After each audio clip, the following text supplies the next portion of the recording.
السلام علیکم تماشاگران عزیز و هواداران شبکه کاروان عمر. از شما یک خواهش و یک التماس دارم. همین قصه را تا آخر خوب گوش کنید. ماه ینور است. آب و هوا سرد. در کوچه های مسکو آدمان زیاد.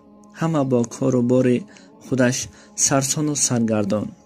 بختیار صبح از خواب خسته با پای خنک خورده اش نسکی پوشید. در واگن زندگی کردن به آنها عادت شده مانده بود.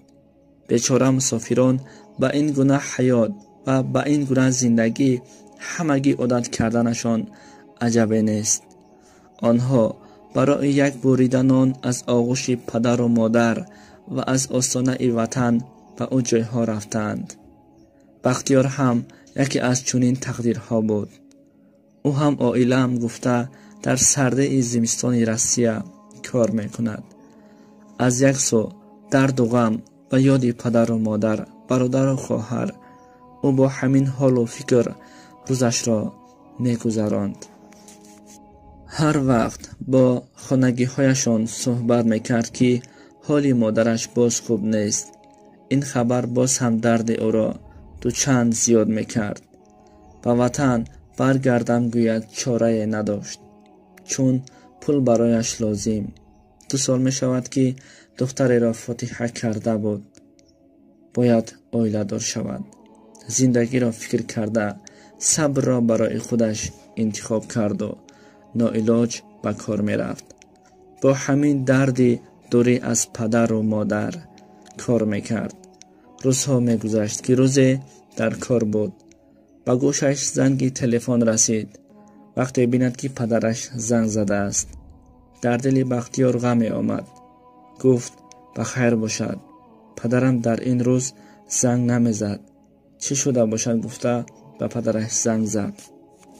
الو پدر جان، السلام علیکم، شما خوب هستید؟ پدر گفت علیکم سلام. بله پسرم ما خوبیم، اما مادرت گفت و خب کرد. بختیار باشد خواطر شده. پدر، الو پدر جان، چی شد با مادرم؟ گپ زنید. الو. پدرش گفت پسرم، مادرت عین حال خوب است، میخواهد تو را بیند. اگر امکان باشد زودتر به خانه برگرد. دردی بختیار باز هم زیاد شد. دوان به نزد بریگادیر رفته وضعیت را بر او فهماند.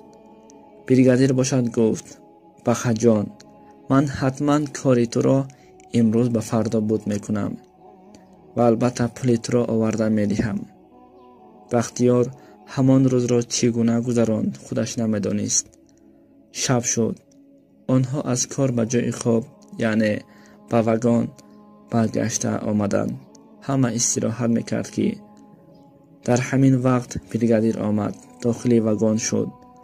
بختیار زود از جایش پریده خست و به نزد بریگادیر حاضر شد. بریگادیر باشد گفت بخا جان، شیف پول نداد. گفت در آخر ماه میدهم، برای همین انتظار باید شوی. بختیار که دیگر چاره برای ایستادن نداشت، به تقدیر تن داده به شناس و دوستانش زنگ زد. از آنها پول قرض گرفته با طریق شناس بلیط گرفت و به ایروپورت داماده و آمد. البته در او حالت سرد زمستان خیلی سرد است. هیچ کس به مسافران اهمیتی ظاهر نمی‌دادند. این که برای همه مهاجران معلوم است. وقتی پرواز هم شد، او بر هواپیما برآمده در جای خود آرام نشست. هواپیما که در آسمان صاف و بی غبار در هوای به حد و کنار پرواز میکرد، میلیاردها ستاره ها را تماشا میکرد. اما در دل غم و در چهره افکاری نمایان بود. از کار و بار زیاد و فکر و غم خوابش برد. کمی از غم دنیا آزاد شده بود. بعد از چند صدای آمادگی به فرآمدن هواپیما او را از خواب بیدار کرد و از بالا وطن را تماشا میکرد که وطن به نهایت زیبا میتافت. شاد شد و خوشبختانه به وطن هم رسید. در داخل ایروپورت تاجیکستان کارمندان آنجا صد نکند هم دلی صاف دارند و معامله خوب میکنند. و از ایروپورت بیرون شد و چقور نفس میکشید. میگفت جانم فدایت ای وطن. یک تاکسی را گرفت و روان به خانه اش شد. راه که دور نبود، اما بختیار میخواست هرچند سرعتی ماشین را بلند کند و زودتر به خانه برسد به نزد مادر مهربانش. و الکی به خانه هم رسیده آمد. صدای سیگنال ماشین به گوش پدر و مادر، برادر و خواهر رسید. آنها از خانه بیرون شده بینند که بختیار از ماشین فرامده ایستاده است. شاد شده او را به آغوش گرفتند. یک خواهر و دو برادر و پدرش بود. مادر باشد در داخل خانه انتظار به آنها سلام علیک آغوش به آغوش کردند. زود به خانه در آمده بیند که مادر از جاش خسته در دست خواهرش راست است و تبسم زیبای مادر را دید و گریه کنان خود را به آغوش مادر پرداخت. میدانست که به مادرش زیاد راست ایستادن ممکن نیست. آهسته به جای خوابش خوابانید. مادر و پسر از دیدار یکدیگر گریه می‌کردند. البته اشک آنها اشک شادی بود. مادر میگفت خدایا شکرت که دیدار پسر جانم را برایم نصیب گردانیدی. خلاص همه شاد مهمان ها می آمدند به دیدار بختیار. بعد از دیدن فرزندش مادر بختیار می گفت خدایا شکرت که دیدار پسر جانم را برایم نصیب گرداندی. خلاص همه شاد مهمان ها می آمدند به دیدار بختیار. پدر از بختیار پسرش خواهش کرد که توی را هرچند زودتر آغاز کنند. بختیار که از این شاد نشود هم، اما به خاطر مادر دیگر چاره نداشت. توی را هم انیق کردند.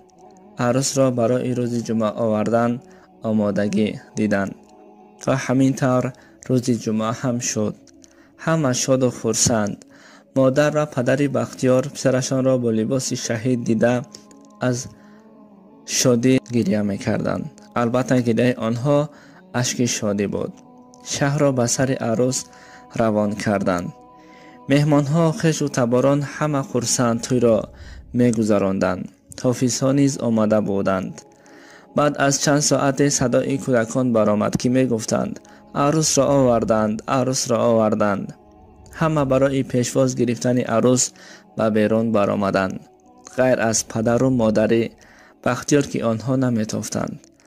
وقتی ماشین منع شد بختیار از ماشین فرامد. خواست تا پدر و مادرش او را به آغوش گرفته بوسه کند و گویند که مبارک باشد پسرم. اما در گرد و اطراف بینگرد آنها نیستند. بختیار دوان به خانه حاضر شد. همان خانه که مادر بیمارش خواب بود. داخل خانه شد. بیند که مادر خواب، پدر باشد گریه میکرد. بختیار زود خود را به آنجا رساند.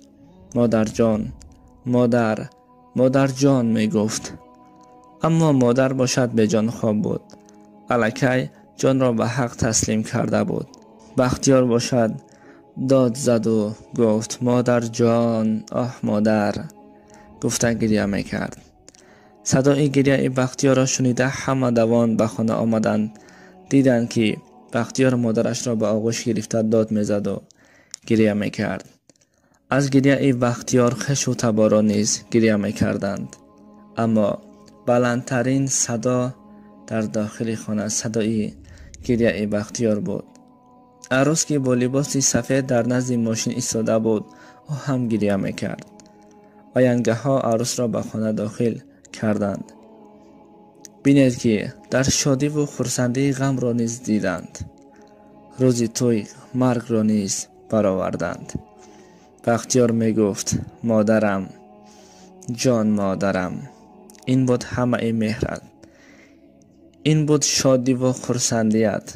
مادر نامردم، مادر بی تقدیرم، جان مادرم می گفت. گریه می کرد. رخساره های مادر را بوسه می کرد. از گریه زیاد بختیار نیست.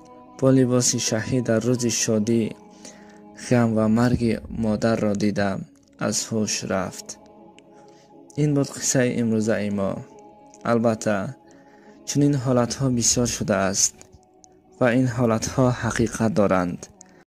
و دوستان عزیز، این قصه همان قصه هست که 4 سال پیش در شبکه یوتیوبی خود گذرانده بودیم و اینک خواستم که یک بار دیگر تکرار هم شود و تا که حالت های عجیب در حیات انسان ها رخ می دهد و این یک درد دلی غریب بچه هست که چنین مصیبت از سر او گذشته است.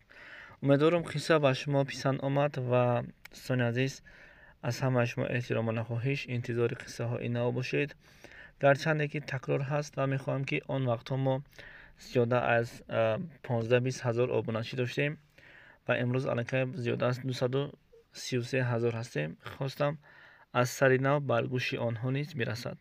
خب در هر کجا باشید، خداوند نگهبان شما باشد. با شما هستم من افضل کانال کاروان عمر ابو مدثر. و دوستان عزیز، برای شما بهترین قصه ها رو پیشنهاد میکنیم. گذاشتن لایک و آبونه شدن، پادپیسه کردن به کانال ما رو فراموش نکنید. السلام علیکم و رحمت الله.